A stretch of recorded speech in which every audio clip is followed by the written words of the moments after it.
ऋषियों का भी स्मरण करो और फिर पितरों का भी स्मरण करो।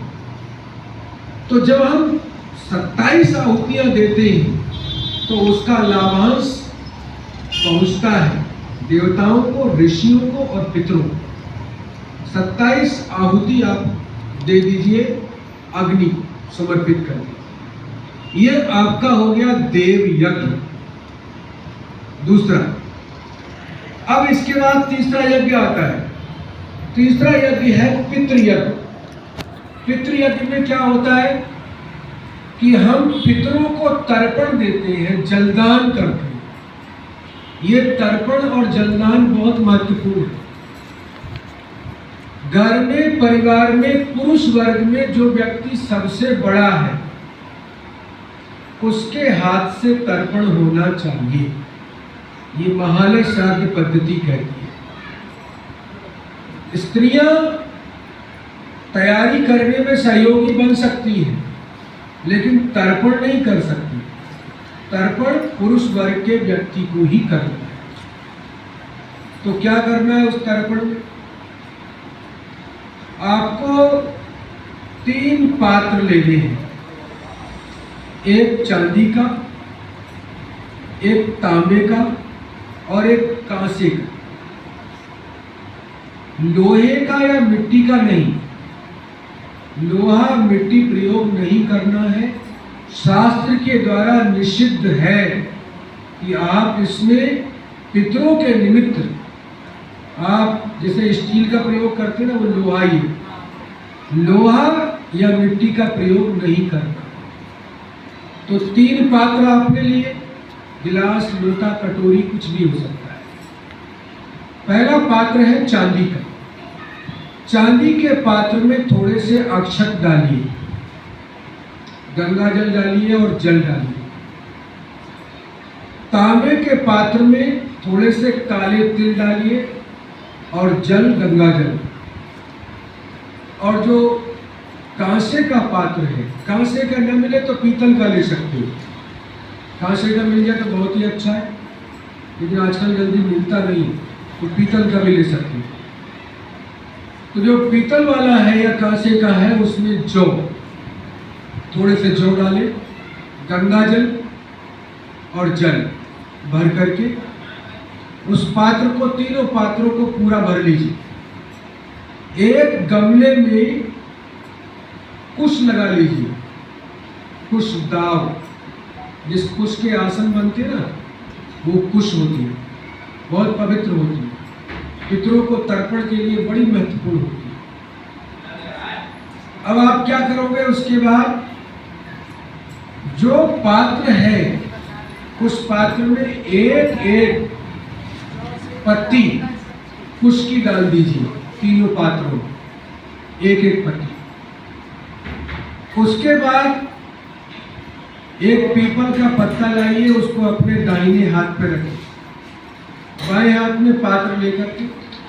और ये अंगूठे के पास जो होता है ये पितृ तीर्थ होता है।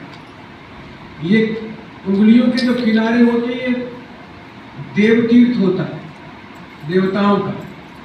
और यहाँ से जो होता है अंजलि के पास से, यहाँ से ये प्रजापात्र तीर्थ होता है।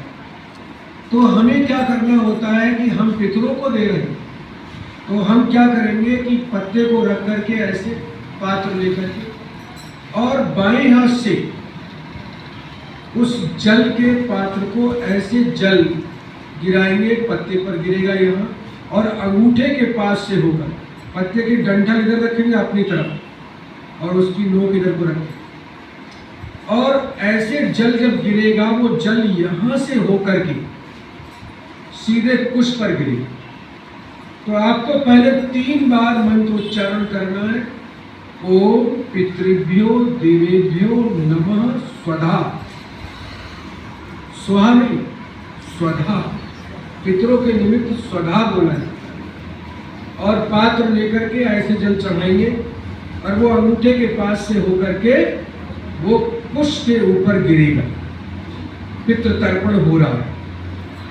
और अगर जनेऊ धारण करते हैं तो जनेऊ को ऐसे अंगूठे में यहाँ फंसा लेंगे। तो ये पूरी विधि होगी, प्रक्रिया होगी। ऐसे लेकर के और जलदान करेंगे पितरों का स्मरण करते हुए 3 बार। पहले मंत्रोच्चारण करेंगे, उसके बाद उस जल को समर्पित कर देंगे। उसके बाद दूसरा पात्र लेंगे, फिर उसका जल, फिर 3 बार मंत्रोच्चारण करके, फिर तीसरा लेंगे, फिर उसका जल, उसी प्रकार से मंत्रोच्चारण। इस प्रकार से 3-3 बार मंत्रोच्चारण करके एक एक पात्र का जल, 3 जलांजलि हो रही है। पहली अक्षतांजलि, दूसरी तिलांजलि और तीसरी यवांजलि, जौ की अंजलि, जौ से यव कहते हैं उसके लिए। अब आपने ये नियम प्रतिदिन निभाना है। पूरे पितृपक्ष में प्रतिदिन नियम से ये तर्पण होना ही चाहिए। उसके बाद जब ये संपूर्ण हो जाता है तो हवन कर दीजिए, स्वयं कीजिए, किसी की आवश्यकता नहीं है। दशांश हवन छोटा सा होता है। थोड़ी संविदा लाओ, सामग्री लो, शुद्ध सामग्री, 33 प्रकार की जड़ी बूटियों से निर्मित जो शुद्ध सामग्री है वो लीजिए। कोई अपने स्वयं बना सकता है तो बना ले विधि पूछ करके, और अगर चाहोगे तो थोड़ी सी हमने भक्तों के लिए बना भी रखी है, आप वहाँ से मंगा सकते हो संस्था से। तो एक पैकेट छोटा सा पर्याप्त है, क्योंकि उसमें शुद्ध जड़ी बूटियाँ हैं, कोई कूड़ा कचरा नहीं है। तो इसलिए जरा जरा सी आहुति दोगे तो आपका पर्याप्त हो जाएगा, पूरा अनुष्ठान हो जाएगा। उससे आप दशांश अर्थात जितनी आपने तर्पण में आहुतियाँ दी, एक दिन में 9 आहुति हो रही है, तो आपकी 16 दिन में जितनी होंगी उसका 10वां हिस्सा आपको आहुतियाँ देनी है यज्ञ में, हवन कुंड में। और एक माला गायत्री मंत्र की और एक माला महामृत्युंजय मंत्र की आपको आहुतियां देनी है अलग से उसी यज्ञ कुंड में। तो पहले गायत्री मंत्र, बीच में पितरों का मंत्र और समापन पर महामृत्युंजय मंत्र, महाकाल का मंत्र, जो अकाल मृत्यु भय व्याधि इन सबसे दूर करता है उस मंत्र का। तो ये संपुट लग जाता है। पितरों की जो पूजा हो रही है उसका संपुट बनता है गायत्री मंत्र और महामृत्युंजय मंत्र। इन दोनों के बीच में पितृ मंत्र आ जाता है तो ये संपुट लग जाता है। और ये संपुट जो है महाकल्याणकारी होता है, अद्भुत होता है, बहुत प्रभावकारी होता है। इस नियम के अनुसार आपने यदि नियम से जलदान करा दिया तो आप समझिए कि आपने अपने घर का पितृदोष दूर कर दिया, अपने घर का काल सर्प दोष दूर कर दिया, शमन हो गया। और इसके अतिरिक्त जैसे मान लीजिए जो आप श्राद्ध करते हो किसी का, तो श्राद्ध में आपने भोजन तैयार किया।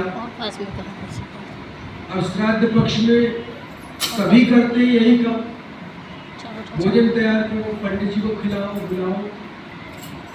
अब पंडित जी तो सीमित है ना, इतने परिवारों का पंडित जी कहाँ तक खाएं, कितना खा लेते, अधिक हो जाता है। तो ऐसी स्थिति में क्या करना चाहिए? ऐसी स्थिति में आप कुछ भी ऐसा, जैसे अन्न हो गया, आपका अन्न हो गया जो आप चाहते हैं, आटा, दाल, चावल इत्यादि इत्यादि, जो भी कुछ आपको अच्छा लगता है वो अन्न ले लीजिए, कुछ राशि रख लीजिए उस पर। उसके अतिरिक्त कुछ फल ले सकते हैं या सूखे मेवे ले सकते हैं, जो कुछ आपको ठीक लगता है, जो उपलब्ध हो रहा है, और अपनी इच्छा और सामर्थ्य के अनुसार लेकर के और ठीक से उसको बना करके और पंडित जी के पास पहुँचाएं। लेकिन ध्यान रखिएगा, कभी भी कोई भी चीज अगर आप इस तरह से देते हो तो देते समय संकल्प अवश्य करना। ऐसे उठा करके दे दिया ना, उसका महत्व नहीं है। पंडित जी से कह दो, पंडित जी जरा थोड़ा संकल्प कर दीजिए, पंडित जी संकल्प पढ़ देंगे, कुछ मंत्र बोल देंगे, आपने संकल्प कर दिया मैं पितरों के निमित्त ये दान कर रहा हूँ, कर रही हूँ, तो वो आपके उनके लिए पहुंच गया। क्योंकि पहले आपको मैं बताया था कि आपने चाहे कुछ भी बना लिया, आपने 36 प्रकार के व्यंजन बनाए, लेकिन आपके पितृ तब तक ग्रहण नहीं करेंगे जब तक आप उनका आह्वान नहीं करें। बिना आह्वान के वो ग्रहण नहीं कर सकते। इसलिए आप जब भी कभी, अधिकांश लोग क्या करते हैं, गए जाकर के ऐसे देकर आके रख कर के आ गए और लगता है कि हाँ हमारा काम पूरा हो गया, हमने पंडित जी के पास पहुंचा दिया। आप पंडित जी जो कुछ करें उसका हमारा काम पूरा, तुम्हारा काम पूरा नहीं हुआ। अब पंडित जी के पास वो ढेर लग गए, पंडित जी क्या करेंगे, या तो गाय खिला देंगे, या कुत्ते खिला देंगे, या किसी को डाल देंगे, कुछ भी कर देंगे। वो जा कहाँ रहा है ये तो देखो। कई लोगों में आज समाज में यह चीज भी हो गई है, लोग कहते हैं गरीबों खिला दो। आप वैसे गरीबों को मर्जी चाहे जितना खिलाओ, जितना चाहे दो, कोई बंधन नहीं है, देना चाहिए, लेकिन पितृपक्ष का नहीं। ध्यान रखना, ये तो किसी शुद्ध आत्मा, पवित्र आत्मा को ही जाना चाहिए, क्योंकि पितरों के निमित्त जा रहा है। और वो आपने किसी ऐसे को खिला दिया जो खाने के बाद में फिर मांसाहार करे, मदिरापान करे, या कोई दूसरे कुकर्म करे, ऐसे व्यक्ति खिला दिया तो आप बराबर पाप के भागी होंगे। पूरा पाप आपको लग रहा है, क्योंकि आपको लगता है कि हमने किसी गरीब की सहायता की। अरे वो गरीब है क्यों? वो अपने कर्मों के फल भोग रहा है, इसलिए वो गरीब है। ठीक है, उसकी सहायता करना हमारा कर्तव्य है, हमें करना चाहिए, लेकिन कभी भी ऐसे पवित्र अवसरों पर यदि आप उसका अन्न और कुछ भी दान करते हो वो उचित नहीं है, वो नहीं करना चाहिए।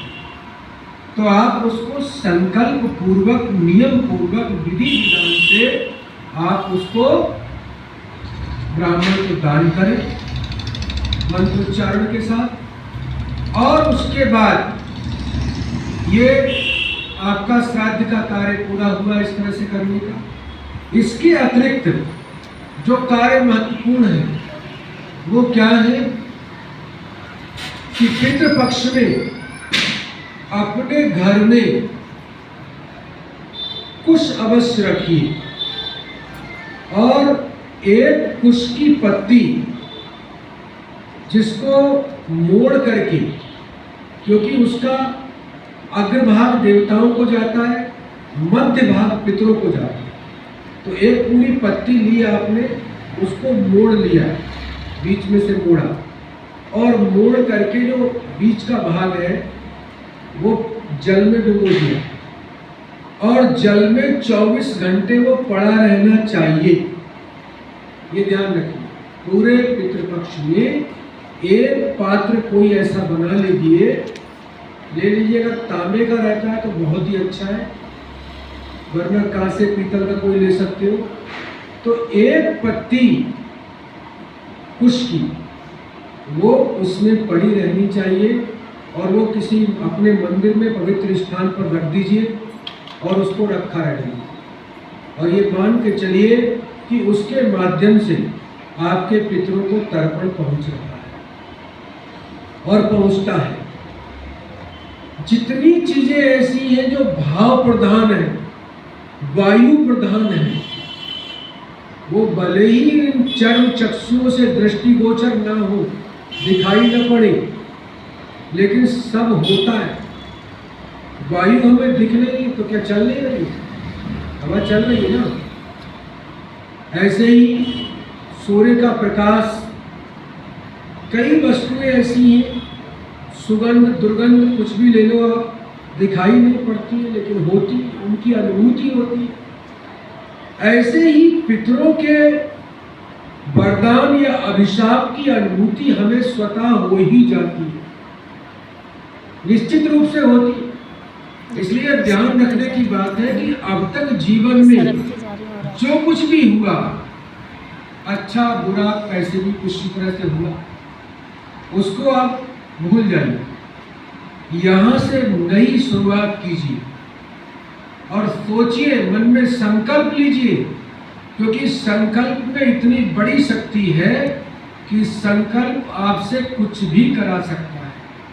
ये ध्यान रखने की बात है। इसलिए जब आप संकल्प लेते हो तो ध्यान रखना कि सारी ब्रह्मांडीय शक्तियां, दैवी शक्तियां, 9 ग्रह, 27 नक्षत्र, 10 दिक्पाल, 16 मातृकाएं, 64 योगिनी, ये सब की सब शक्तियां संकल्प के समय आपके साथ जुड़ जाती।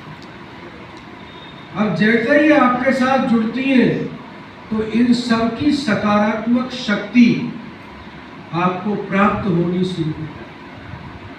और जब वो शक्ति प्राप्त होती है तो उस समय ध्यान रखने की बात है कि जो काम नहीं बन रहा हो वो भी बन जाता है। ऐसी कृपा होती है, काम बनते, अन्यथा आप देखिए लोग इतने दुखी परेशान हो जाते हैं कि परिवार में किसी बच्चे का विवाह होने में इतनी कठिनाई आती है कि रिश्ता नहीं मिलता, विवाह नहीं होता, होते होते टूट जाता है, हो भी जाता है तो उसके बाद उनकी बनती नहीं है, फिर उनका जो है कहीं ना कहीं संबंध विच्छेद हो जाता है, या फिर बेचारी कन्या जीवन पर्यंत जो है वो कष्ट भोगती रहती है।